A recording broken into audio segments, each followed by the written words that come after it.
Hello everyone, this is Vasant, a 9-pointer at IIT Bombay from the Department of Civil Engineering. In this video, we are going to solve a problem on thermal stresses. So this is the problem over here. You can see this is the assembly. Assembly consists of one steel bar, one brass cylinder, and one rigid bar. Rigid bar has no deformations, right? It won't deform. So it may deflect. It will deflect as a whole, right? It won't deform. So temperature of the only brass cylinder raised to 50 degree Celsius means initially whole assembly का temperature 20 degree Celsius दिया हुआ है. Final temperature of only brass rod is increased to 50 degree Celsius. Means only brass rod will try to expand because of the temperature. So steel का properties दिया हुआ है E alpha, brass का दिया हुआ है. What is the stress in the brass cylinder? Okay. See, this is the brass rod over here. So we are increasing temperature of the brass rod, right?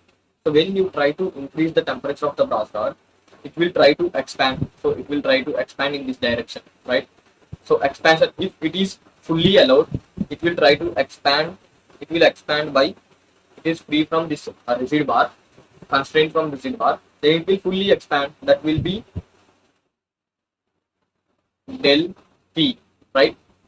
But there is rigid bar, so it will oppose the elongation, right? So because of that, there will create a compressive stress. So this rigid bar will apply a compressive force on this brass rod, right? That is some P, suppose PB. Okay. So because of this compressive stress, there will be some compression. So suppose that compression is given by PB LB divided by AB EB, right? This is the compression due to the compressive force developed due to the elongation, right? So total free expansion is del P. So this is total expansion of brass rod, right?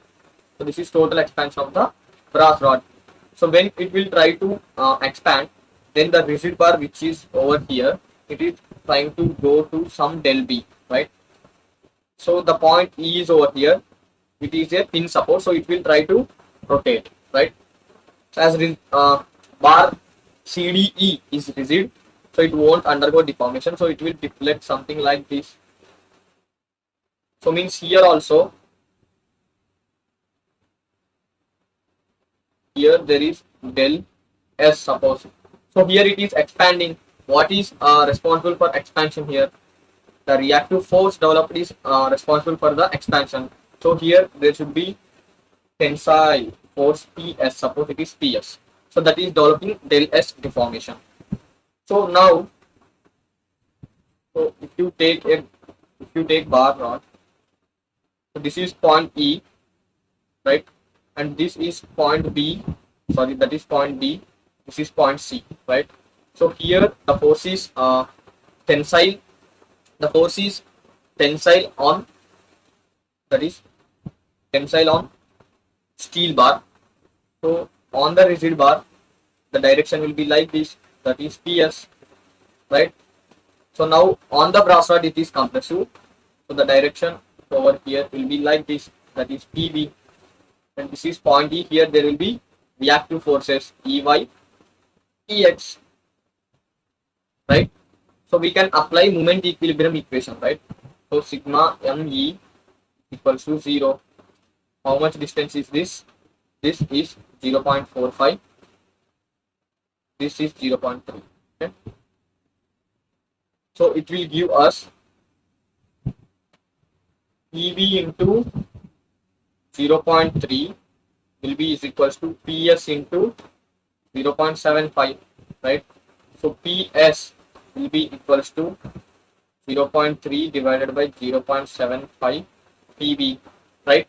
So that will be is equals to 0.4 PV. So this is one equation.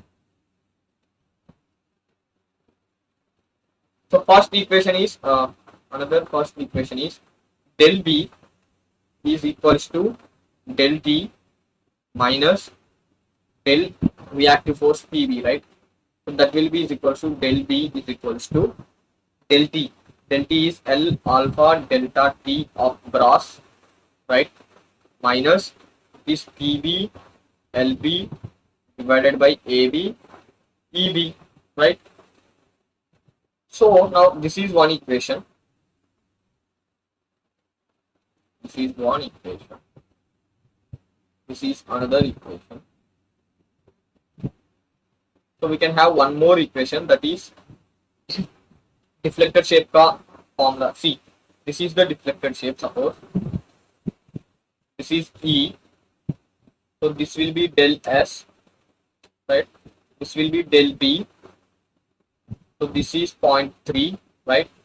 This is 0.45. So from here we will get del S divided by 0.75 will be is equals to del B divided by 0.3, right? And we already know what is del S. Del S will be PS LS divided by AS ES. So is equals to del B. What is del B? PB LB divided by AB EB into 1 by 0.3, right? This is into 1 by 0.75, right? So this is this is not del B, this is del B. So del B is not PBLB divided by ABEB. It is this. Del B is this value. But del S will be only due to the reactive force developed in the bar. So that is PS. So that will be PS LS divided by AS ES, right? So this is del B.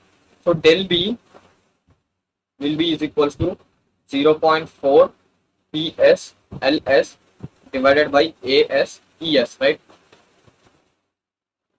So this is equation 3. So put equation 2 in 3. Okay. So what we will get? Del B will be is equals to 0.4. What is PS? PS is 0.4 PB into LS divided by AB EB. Sorry, AS ES, right? Go over here. We are putting in the place of PS, we are putting 0.4 PB. Okay. So we got this. This is equals to 0.4 into 0.4 means 0.16 PB LS divided by AS ES. So put this in equation 1. So equation 1 is del B. Del B is equals to this one. Equation 1 is this, right? So what is del B? Del B is 0.6 PB LS divided by AS ES, right? Del B is equals to L alpha delta T of cross minus PB LB divided by AB EB, right? So see, we know the value of AS, we know the value of ES, we know the value of LS, we know the value of LB, right? We know the value of alpha B, we know the change in temperature value, we know the value of LB, AB, EB. So the only unknown is PB, right? So put the values. After putting the values, if you calculate the value, you will get PB is equals to 31.7 kilonewtons. Okay, this you will get as PB, and this is compressive, right? Okay, now we want stress in brass cylinder. So sigma B will be equals to PB divided by AB. So that equals to 31 point divided by kilonewtons divided by AB. What is AB? What is the value of AB? AB का value है this diameter given 30 mm diameter is given, right? So pi into, we take it as 1000 newtons, pi into 30 whole square divided by 4. If you solve this, you will get 44.83 MPa. Mega. M means mega, it means 10 power 6 newtons. 10 power 6, okay? Mega. How we will got see Newton while solving this problem, always express Newton per mm. Means take the length dimensions in mm and take the dimensions of force in Newton, then you will get megapascals as the answer. Because see, this will be equals to 10 power 6 Newton divided by m square. So 10 power 6 pascals, that will be equals to megapascal, right? So with this we end today's lecture. We meet with one more lecture. Until then, take care. Bye bye from ninepointer.